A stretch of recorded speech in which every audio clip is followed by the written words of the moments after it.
warahmatullahi wabarakatuh. Perkenalkan, kami dari kelompok 3. Di sini kita akan membahas tentang permasalahan lingkungan. Sebelumnya, izinkan kami perkenalan terlebih dahulu. Perkenalkan, saya Iza Wadidanifah dengan NIM 013 dari kelas A.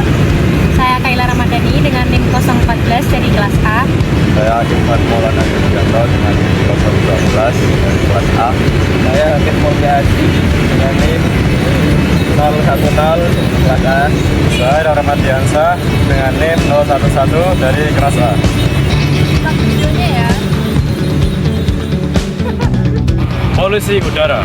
Polusi udara merupakan kondisi di mana udara terkontaminasi oleh gas-gas, zat padat atau zat kimia yang di mana zat tersebut sangat berbahaya bagi pernapasan manusia.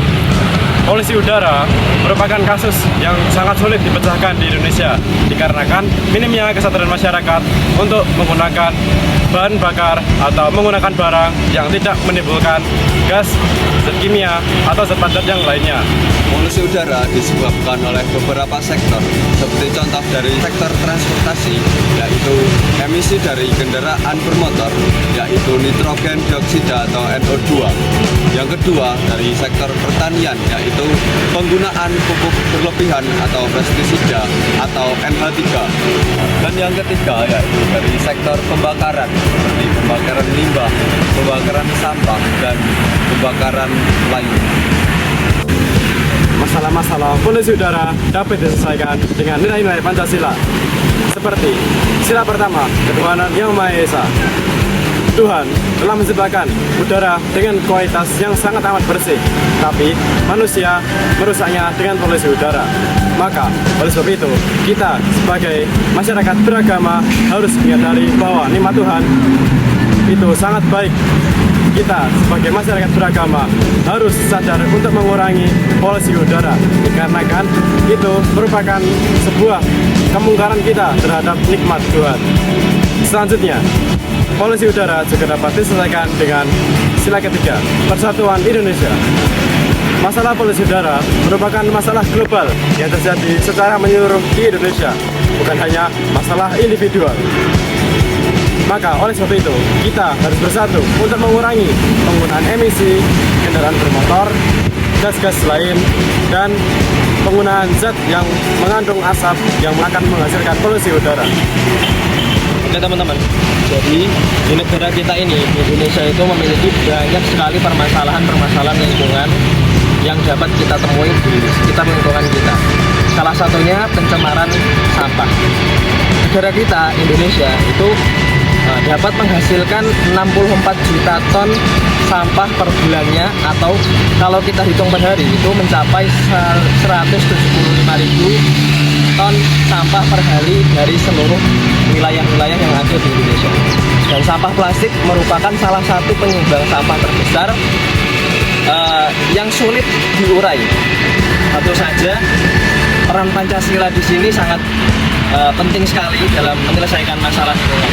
Di antaranya yang pertama yaitu sila ketuhanan yang Maha Esa. Pengamalannya seperti apa? Pengamalannya yaitu menumbuhkan kesadaran bahwa menjaga lingkungan adalah bagian dari rasa syukur kita kepada Tuhan yang Maha Esa.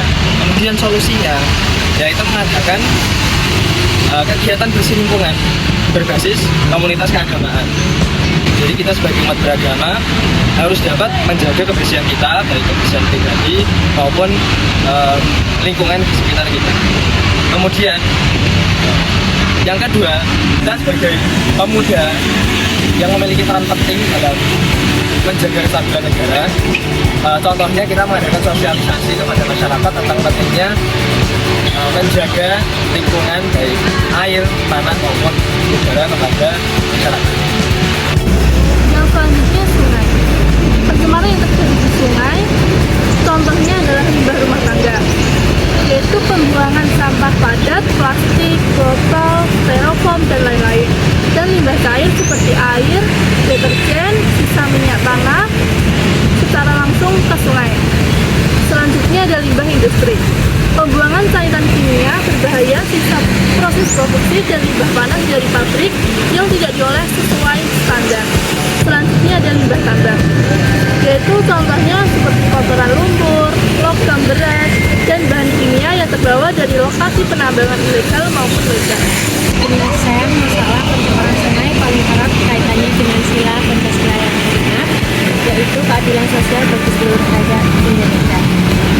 Pencemaran sungai berdampak langsung pada kesehatan, pencarian, dan kualitas hidup masyarakat sekitar, terutama mereka yang bergantung pada sungai untuk air minum, irigasi, atau perikanan. Hal ini menciptakan ketidakadilan sosial di mana tindakan sekelompok orang, baik industri maupun perorangan, atau kurangnya penegakan hukum merugikan hak dasar orang lain. Penyelesaian masalah ini untuk memberikan keadilan dan memastikan lingkungan yang sehat dapat dinikmati oleh semua lapisan masyarakat. Bagaimana sikap kalian dan cara menanggulangi terhadap banjir bandang yang terjadi di Sumatera kemarin? Jika kalian punya jawaban yang cukup bagus, berikan jawaban di bawah.